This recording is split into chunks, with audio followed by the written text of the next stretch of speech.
the most important job of government is to protect the homeland. In the midst of a searing heat wave, Jefferson County residents lined up in their cars for food and water, wondering what took so long. Slow. Everything is slow. The man who runs the county, Judge Carl Griffith, agrees, and in a meeting with President Bush this morning said FEMA's delivery of relief supplies was unacceptably slow. To save American lives, we must be able to act fast. A real distrust of the federal government, especially with the levee system, because now the Army Corps has pushed that date back now to 2011. It was supposed to be up by 2010. As requests for emergency assistance poured in after Hurricane Katrina, one applicant listed this as his address, the Greenwood Cemetery in New Orleans. FEMA promptly issued a check for $2,358 for rental assistance. That's just one of thousands of examples of alleged fraud and abuse described in a new report by the investigative arm of Congress. Cost to taxpayers about $1 billion. The examples are so egregious that what they tell us is that FEMA didn't perform even basic checks to safeguard taxpayers' money. Well, today the outrage spread to Congress where House members accuse FEMA of a cover-up. 2 years after Katrina, 76,000 FEMA trailers are still being used to house families who lost their homes. Many of the trailers have high levels of formaldehyde, which can result in dangerous respiratory problems. 3 of my children began having severe nosebleeds several times a week. It got so bad that this past Tuesday I actually had to go to the emergency room. Several deaths may well be linked to toxic levels of formaldehyde gas. It is a sick organization. And it has totally lost the confidence of the people of America. Overnight, FEMA decided to stop issuing debit cards at Houston shelters, but almost no one there hoping for a card had any idea. Pile everybody up in the van and come up here, and we can't even get what they said we was going to get. Even Houston's relief coordinators told FEMA a heads up would have been helpful. We just made sure everyone understood that every time they change their mind in Washington, D.C., it affects people here that are trying to deal with tens of thousands of people. We're talking about damage from Hurricane Rita last year, 2 devastated schools, and kids and parents waiting for help. A few months ago, the folks at FEMA told the schools, one in Iberia Parish and one in Vermilion Parish in Louisiana, that they would get millions to relocate to higher ground. FEMA even helped them draw up the plans. And then FEMA took it back.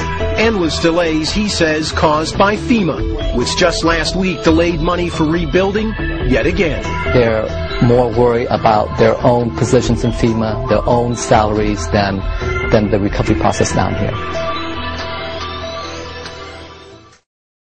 There is a new hitch to report about those infamous FEMA trailers.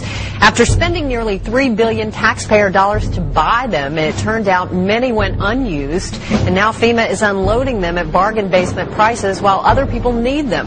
After a lengthy investigation, the congressional architects of the Department of Homeland Security concluded today that FEMA, the agency that is supposed to respond to hurricanes and national disasters, should be taken out of the mammoth Homeland Security bureaucracy, disbanded, and put back together in a better way and placed under direct control of the president during emergencies.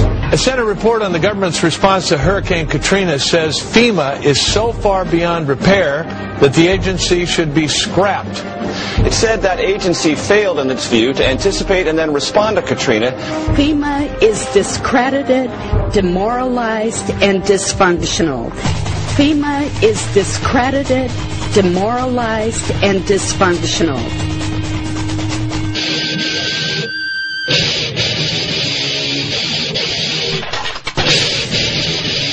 In the mid-1970s, the discredited federal government was more scared of the public than ever, coming off the years of Richard Nixon.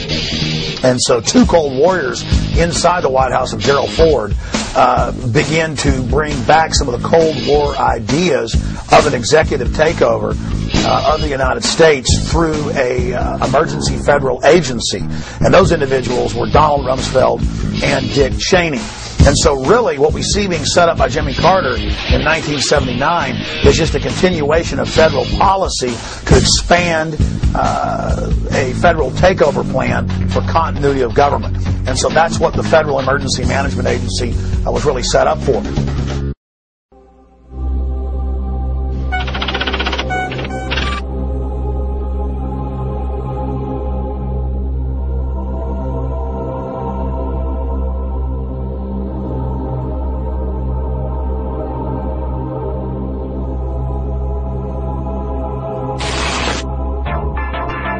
Colonel North, in your work at the NSC, were you not assigned at one time to work on plans for the continuity of government in the event of a major disaster? Mr. Chairman, I believe that question touches upon a highly sensitive and classified area, so may I request that you not touch upon that, sir. One of the programs that got exposed during Iran-Contra was Rex 84. And Congressman Jack Brooks, in those hearings, brought up the fact that in reality, FEMA was a cover for a huge continuity of government program in case the American people ever rebelled. And that was the architecture of the blueprint for the illegitimate shadow government to fully take over the functions of the entire federal government, suspend the Constitution, suspend the Bill of Rights, and arrest whoever they wanted to. And FEMA was going to control the camps that the people were going to be put into. And FEMA would be the main governmental institution with different directors over every agency. And now when you watch FEMA on television, it's always a colonel or a general or an admiral in uniform who's over the different departments. The martial law portions of Rex 84 were outlined in a 1982 memo written by FEMA Deputy John Brinkerhoff. Martial law was to be declared in the event of a national crisis, yet the plan did not define the term national crisis. The plan allowed FEMA to take control of both federal and state governments, appointing military commanders to replace duly elected officials. The plan also called for the rounding up of at least 21 million American Negroes for delivery to numerous military bases converted into prison centers, also known as FEMA relocation camps. Why? Because at that time, African Americans were classified as one of the largest threats to the continuity of the federal government. Who does the federal government consider the biggest threat these days? The convergence of globalization and technology has created a new brand of terrorism. There were persons who, for whatever reason, came to view their home country as the enemy. The kind of right-wing, religious-based domestic terrorism. Disturbing news tonight about homegrown terror. Part of this is a big change in the White House, a new cultural experience, and some of the crazies are coming out of their closet. Right now, it looks like there is no connection between the men arrested and any known terrorist cell. Homegrown. Homegrown, I should say. Folks, we've got a very serious situation here. I'm holding what is called the right-wing extremism, current economic and political climate, fueling resurgence and radicalization and recruitment.